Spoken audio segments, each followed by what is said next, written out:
A boom boom.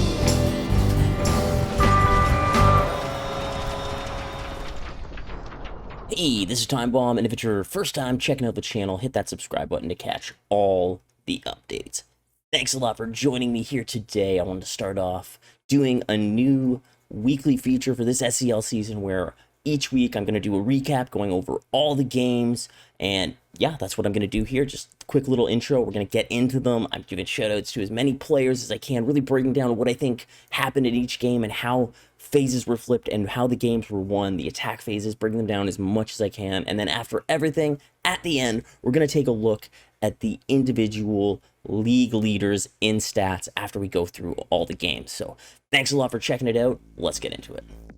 The first game, Cabernet Angels Gold versus Remnant Squadron, very interesting one here. A lot of back and forth. Cabernet Angels Gold were able to win the opening and also able to get their frigate down to off-phaseable. They don't finish it off, they save it for defense, but the same thing happens the other way with Remnant Squadron also saving theirs for the off-phase. So when Cabernet Angels pushes in, they go for a dunk on both shield gens. But Remnant, with a great defense, they start getting picks, they start using the chaff to stop Gold from getting it. So Gold is only able to get one shield gen, and it's right at the end of the phase. But when it flips here the other way, on this attack, Remnant is unable to finish off theirs. So they have to defend again and again. Cavern Angels has a tough time being able to get this shield gen, so it's a very, very prolonged attack.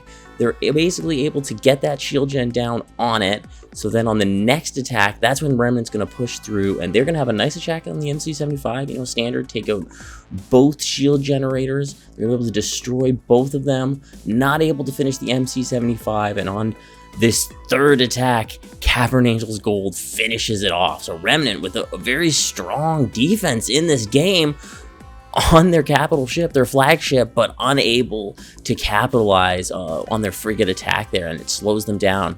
Cavern Angels with a great defense, able to even though it takes several attacks on that flagship, they are able to win it there. We take the numbers, you see Ralph, significant 5 kills, 3 deaths. You can see the PvP was won by Cavern Angels, but still took them a long time to get it done. Yeah, Remnant had just a higher deaths, a lot of deaths in this game, a fair amount of kills. Very interesting.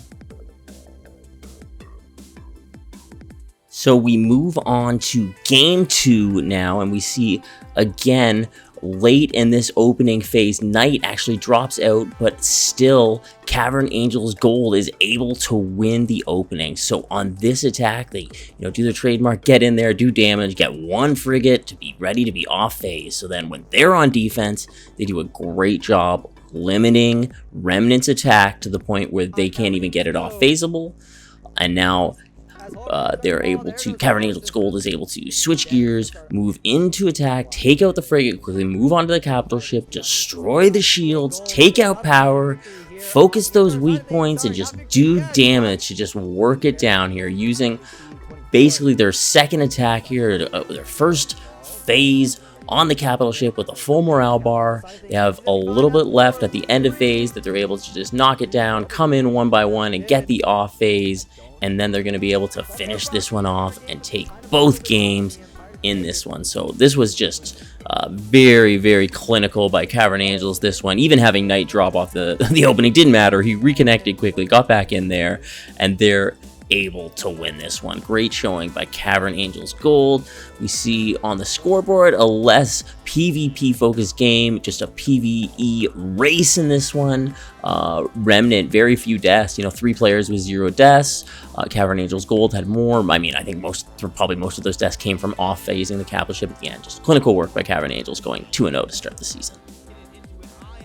So Rancor and Guac game 1. Guac is going to go on attack here first, and they're going to work on both of these, not able to get either off phaseable. Very unusual for them. So Rancor, on their first attack, they're going to actually do pretty good damage, and they're going to actually get one to almost that off phaseable point. However, they're not able to finish it on this defense on the off phase, and Guac gets theirs on attack down to them off phaseable. So Rancor comes back in and they finish off the one, but then they have trouble getting the other one. Just as the phase flips, they're trying to get it to get in. They can't. So then Guac, who had off phase those two leftover frigates of Rancors, now gets a full morale bar attack. We see it's already down to half, and they're coming in, not really doing damage, getting one subsystem. But in this half morale left here, they're going to get all four of the subsystems on the MC-75 to take care of targeting here, and then they're after disabling it, and then they're going to finish off by destroying power right here. So by doing this, is going to create all the weak points. So it's end of phase, MC-75 at about 60% or so here, but they're just going to keep working on it in this off phase. Here we see Not Tom coming in just to finish this thing off, putting some rotary damage into it. He sent a Goliath as well. Targeting was down, so they making it a little easier for him to get around, and they are going to finish this thing off in the off phase, and they're going to get the win here. Nice job from Guac getting that done. A little interesting the way that the frigate phase moves slowly, and then they're able to just really hammer into the flagship and finish it off now. So taking a look at the scoreboard here, we see 67k damage from E-Papa, 34 and 36 from Turnip and Not Tom, and we see good damage from the other side too. Zoltry with 36k, Pierre with 33, and another 33 from Hamadi. So a mix there, not able quite to get it done. 10 and 1 from Scribbler, huge numbers in week 1 there on the player kills. Gotta love to see that. In the second game here, Rancor is able to win the opening phase off a nice AI farm, but on this first attack, they aren't quite able to get the damage in that they need to against these two frigates. They do basically get the shields down on both as the phase flips, not much damage in, but they're able to have a pretty solid defense against Guac. I really thought this was interesting to see what Scribbler was running here on this play, something you don't see too often in the Y-Wing. You see an ICT with a mean beam, and it was interesting the way that he was getting player kills and then being able to turn on frigates and put in some damage with this mean beam. So they are not quite able to get either of them here. They decide to leave it low, have it ready to be off-phased. Now on the next attack, Rancor is able to basically get the one done and the second one to that off-phaseable point. So Guac comes back and they still have not off-phased the one, they've left it, and they've actually brought the other one down to off-phaseable. By the time Rancor gets that flip, now they've basically got both there off-phaseable, so they're going to save them, off-phase the one for a little bit morale, then come back on defense and farm and kill the Raider. In that time, we see Rancor getting good damage in, taking out systems, going for that one shield gen, getting power. They're doing a great attack here, and it seems like they're ahead. They need one defense, but Guac, on the other hand, pushes through that frigate very quickly, and then they're going to come in and dunk some of these shield generators, get them disabled, then they're going to be finishing them off in sequence. And as soon as they've got the one finished off here, they're working, doing damage on the other. We see moving over to targeting. They're working very well together to do that, taking out targeting, putting that damage in to work it down here. That's definitely their goal next with a pretty over half morale bar. They've still got a lot of damage to put in here, so they're going to do that, start taking out these different weak points all over the ship. Targeting goes down. They see underneath they're going to take out power and take out some weak points there as well as they're going. And the other thing that we're seeing here, which we should talk about, which is definitely some meta that we've seen a lot of, and that is teams taking out the back turrets on the ISD, and it just makes their out of phase from behind so much easier. As we see here, we've got Zyphas flying in, doing great damage on it. Out of phase, they have to win here. Rancors have already done so much damage that the only way for them to win is to get this out of phase. And then we see here, Zyphas is going down, but Scribbler also right there. They're both putting in this damage at the back of the ISD. They're going to get the out of phase win, able to beat Rancor Squadron. And yeah, a great game, great, interesting play by Guac where they're able to pull that out. We see 55k damage by Zyphas. We see, 55k from Razik and another 52k from Zoltry. A lot of big damage dealt in this game. 10 and 2 from Scribbler, killing it, and literally killing it out there with the player kills. Impressive to watch. Fracture versus Shadow here, a pretty prolonged opening. It takes up until about 30 seconds left for Fracture to win it. On their attack, they're able to get one off phaseable, almost the second one down to about 30% here. So they off phase the one, setting up a great defense. They're able to quickly flip. They come in, disable shield generators, then destroy one, then destroy the other. They're able to get both down, and then just on this second attack phase, again, one attack phase on the ISD, they're able to finish it off and win this first game in pretty dominant fashion here. They're able to do it very quickly. We see not a very PvP heavy game. We see 4 for Fracture, and it looked like about 5 here for Shadow. That looks like 3. Actually, I'm wrong. It's way more PvP. PvP just not getting that people into the win columns here. It just depends when they're happening. You see the damage much more spread across and dominant for Fracture. So the next game here between Fracture and Shadow, again, Fracture is able to win the opening, taking it almost down to about 1 minute left before they're able to get it done. On the attack, again, Fracture does a great job of taking one of the frigates down to off-phaseable and then working on the second one, as we see here right at the end as the phase flips, they save it, and it helps them to just get another great defense. So then when they're able to go back on attack, they quickly burn through the other frigate, move on to the capital ship. It's just a nice attack run here. We see just taking both of these shield gens out in one little pounce. And even though Shadow's going to get one more attack here quickly, are flipped around after burning one of the raiders, they can't even get the second one down. And again, Fracture's going to move back in and finish off the MC-75 on their next attack. A very, very nice win by them. Pretty dominant in that second game as well. So taking it home, we see here about 58k damage leading the way for Fracture from Innocent Dictator. Not too many kills, 4 kills altogether for Fracture. We see Georgie Tank for TFA going 5-0 there. He got about 29k damage as well and leading the way for TFA. So nice showing from them there, just not able to turn the tide quick enough. So here we got game 1, Cheese versus Savrip Squadron, and during the opening, Cheese is able to win it here. They're able to dominate the skies PvP-wise, and then they have an amazing attack coming in here. They decide not to save the frigates for any sort of off-phase situation. They burn through them and make their way to the MC-75, taking out shields, working down the power as well. Just a great attack in, putting Savrip really on their back foot where they have to one phase in, and they're just not able to. They get through one frigate, before they get into the other one, it's flipped, and Cheese is able to win it. Really, the story of this game is the way that they dominated, I think, the PvP and able to prolong the phase. Arios going 8-2 there, just an amazing showing from Cheese.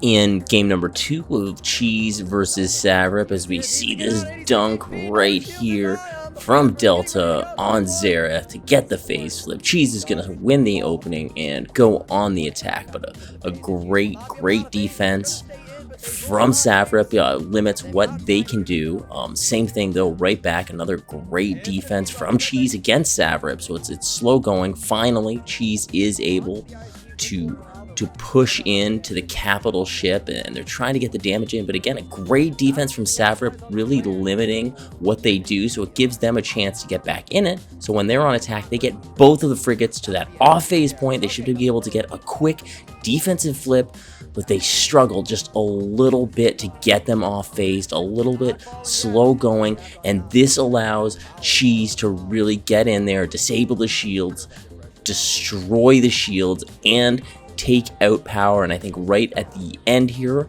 we're going to see, not only haven't taken out power, we're going to take out targeting here. They're going to make sure that's really going to limit what Savrip's going to be able to do on their next offensive phase with some of that passive damage, getting that taken out. Star Destroyer getting down to half, just getting as much damage as they can in there, finally getting a good attack. Savrip getting to the cap ship now. They do as much damage as they can. They're able to take out the shield gens, but unfortunately they're not able to do much more than that in this one, and because of the out of phasing that Cheese had done too there, they had this ISD down really low, able to knock it down pretty quickly here in the end. A very long game, over 10 minutes here. I think the kind of in the 12-minute range for them to finally finish it off here in the end. A great game here by Savrip, a tough one.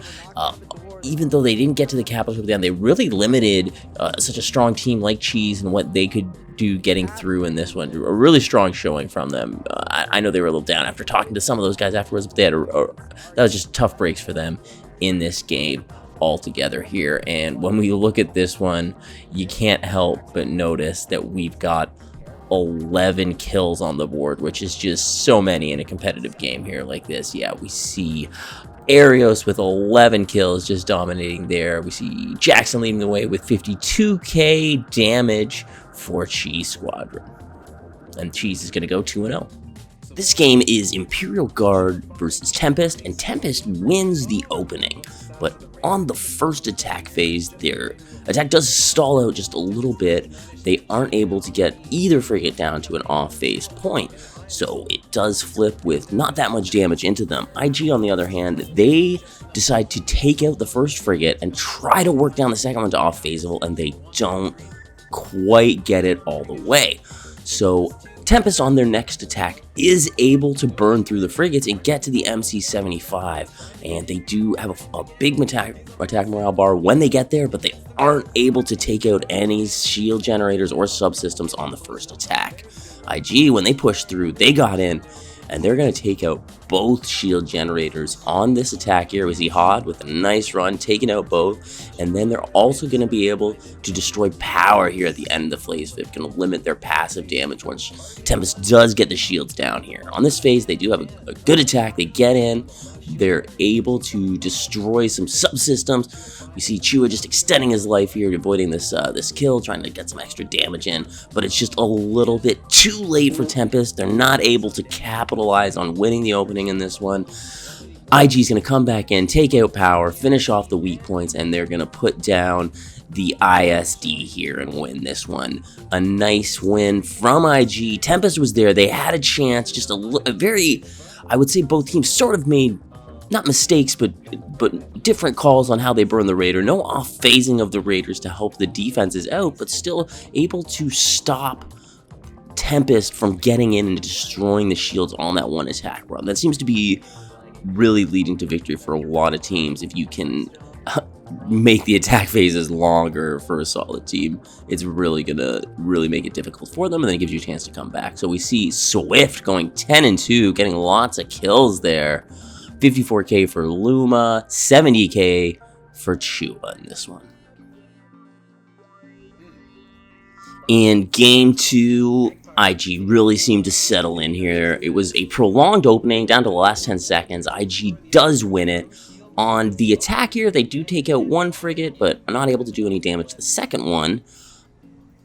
Tempest, though, on their ensuing attack is not able to get either one down, really putting them behind. And then IG is going to take out that leftover frigate and move on to the MC-75, and they're going to have a pretty long attack here. Tempest does a great job slowing it down, and just basically on being able to extend this phase just a little bit, they are able to get in and get the subsystem, destroy them both, and really get ahead in this one. So by the time that Tempest is able to flip it, they've gotten a couple of subsystems down here that done significant damage, and when Tempest is on this attack, they try to work both down. They're not able to, so they do have a decent defense set up where they would be able to off-phase them, but there's just not much left for IG to finish off here. So they're going to be able to get this win against Cheese and take both games, so they are going 2-0 to start.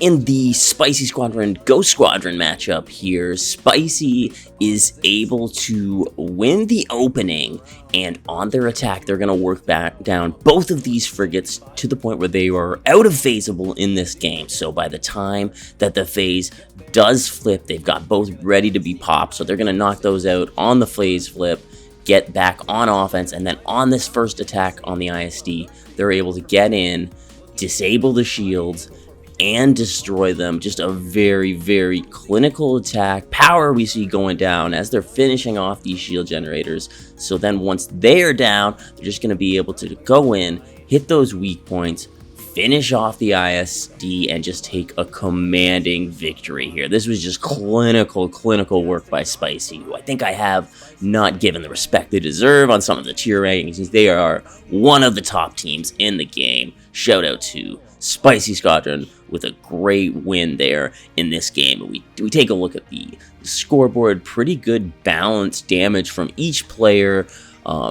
Pretty balanced PvP there. We see Young Ramen go 4-1, respect to that, getting some PvP kills in against them. In game 2, much of the same from Spicy. They're going to win the opening again, go on and attack again, and again, same strategy, working down both frigates to off-phasables. Once the flip happens, they've got a quick defense set up where they can just take out both of those frigates, use that morale, and then when they're on offense against the capital ship, they're just gonna go in and do quick damage on it once they get that attack run. See there, quick work, so then they're gonna be on the attack and they're gonna go in for the shield gens, get them disabled.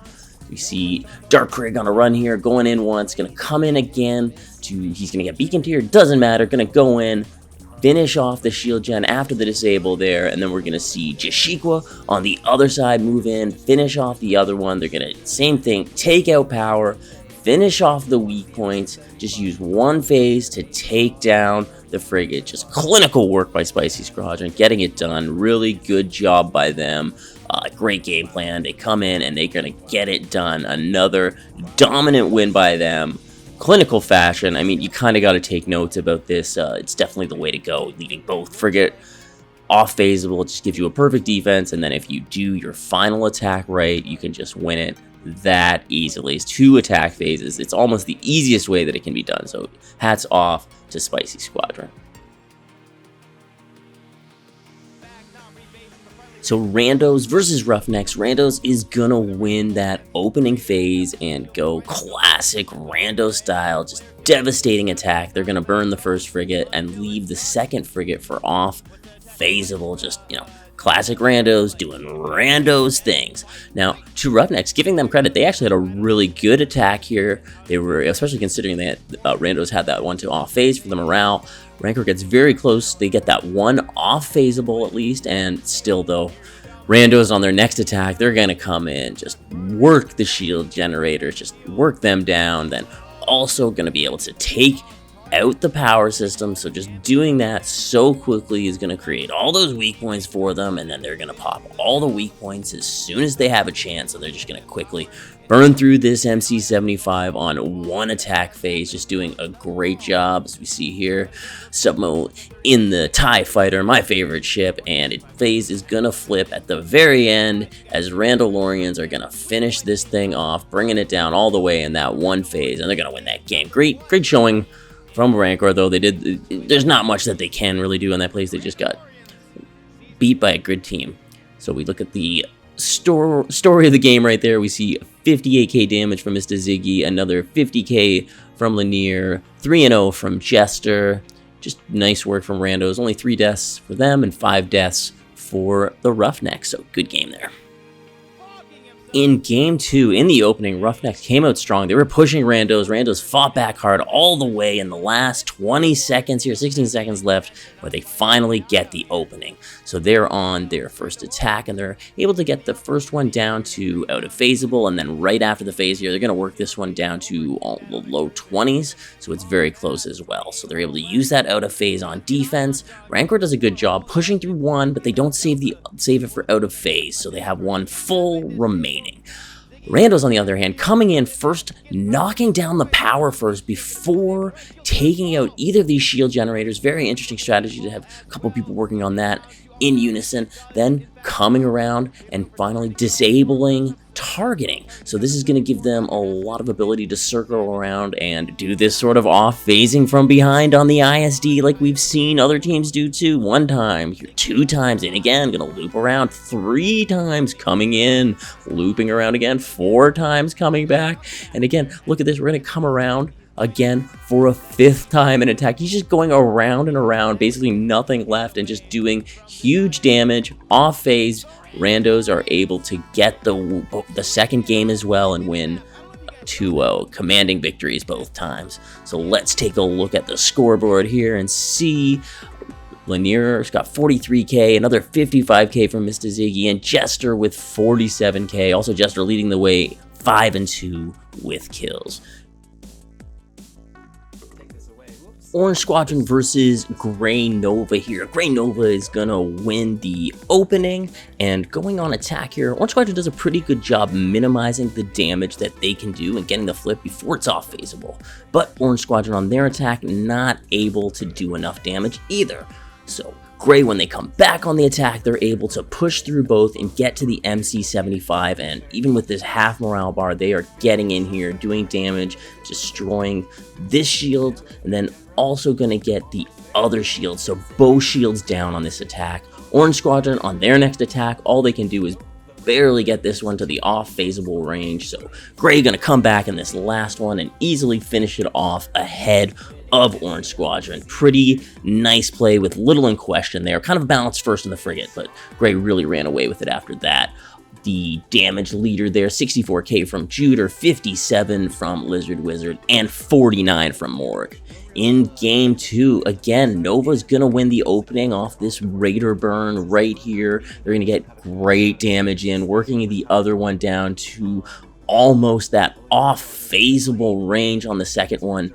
Orange Squadron on their attack just slow to get in, and they're barely able to get this one off to the off phaseable range, but they're just so behind, not able to really catch up here. So then Gray Squadron with a very interesting strategy when they get the flip here. I really liked what they did. They came in with 3 ion torpedoes to knock down the shields, were then working on disabling and destroying the shield generators as quickly as they could. You see here, before even half morale, they basically got them both down and targeting destroyed. As morale is falling down, they're going to be taking out power, and then they're just going to be finishing it off by hitting those weak points, getting it out of phase, finishing it off, and they're going to go 2-0 on Orange Squadron, winning both games. Look at that B-Wing, Lizard Wizard, and to finish it off. From Lizard Wizard this time we see 61k. From Juder we've got 44k and another 38k from Morg this time.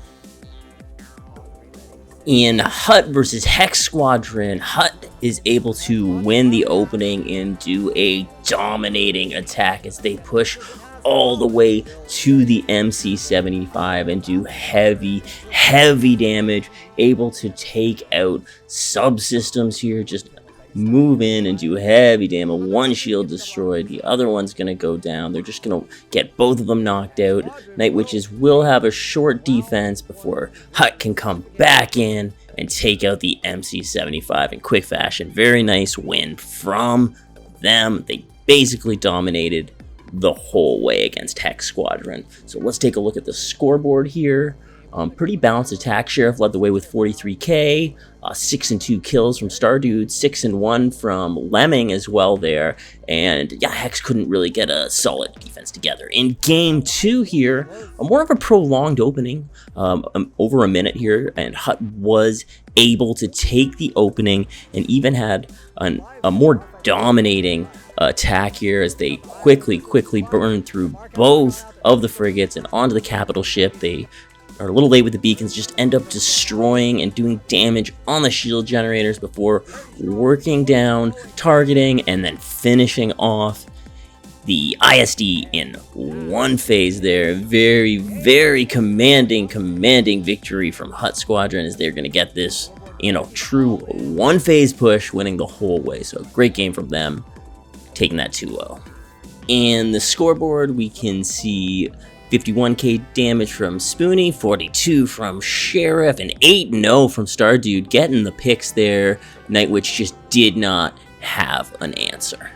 Awesome. We have gone through all the games now. That was really fun for me to actually see it all, and I gotta say, it was a lot of work to go through the, almost 4 hours of gameplay footage here and to see everything. It was good for me learning, but I definitely need help from people, not just letting me know, I think, what your takes on the games are. If you are a player who's in the game, for sure, reach out to me. We can do interviews, anything like that, talking about it. Also, anyone, send me clips. I want to have dunks of the week. I want to have capital ship attack runs of the week. I want to show loadout of the week. If you had a crazy loadout that had success, let me know about it. I can only see so much, watching all these games and going through them, so I need your help, and I'd love to see more. So before we do finish this video, let's take a look at the individual league leaders after 1 week. So first of all, starting off with player kills, Scribbler and Delta leading the way. Delta only played 1 game, getting 10 kills, while Scribbler got 10 kills, 20 over 2 games. Very impressive. You got to also give it up for Swift and Arios, getting very close there. About 19 kills over 2 games. Stardude and Agent Rob bringing up the next step with about 7. Very impressive to see that many player kills. People say player kills are dead, but are they? We see a number of players keeping their deaths to 0 here. 4 of them seem to have 2 games played as well. So Dux, Orson, Georgie Tank, TFA, and I'm gonna say this name wrong for sure, and I apologize, from Remnant, Leaf. I'm gonna apologize for saying your name wrong. Then assists per game, we see Narcissist over 2 games coming up with a 9 average. Tech Soup in 1 game getting 8. D-Strict over 2 games getting 7.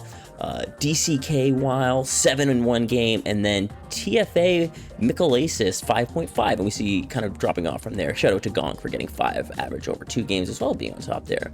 When we're talking about AI kills a game, Zoltry getting it done on Tsubo with the average of 38 over 2 games. Red leader only getting the 38 in the 1 game. So shout out for Zoltry for leading the way. Darkblade over 2 games, averaging 2nd most. Maticus Rex right there over 2 games, averaging 36. And we see it slowly dropping off from there. Not Tom should give you that shout out for that 35.5 right there. And Luma falling off afterwards for 33. Next up, we're looking at the cap ship damage here. Sliding all the way over, and we see Cheese leading the way by 1,000 over Guaxi Papa. Cheese with 68, 730 in 1 game. Guac with 67 in 1 game as well. Nova here as well, 64, and then we've got Knight averaging over 2 games with 63. Lizard Wizard over 2 games with almost 60k, 59, just under. Jackson with 56 and 2, and Rando Mr. Siggy with 55 as well. Big damage done. And then we look at the kill, death, assist combined. We see Delta in 1 game with a 12, Gonk over 2 with a 10, Georgie Tank and TFA over 2 games with the 10, Scribbler with the 9.33 on all those kills, and Stardude as well high, and Submo and the Horror getting in there as well. Shout out to, I guess, all these other 6s and 5s. Live in, Leaf again, I'm saying wrong.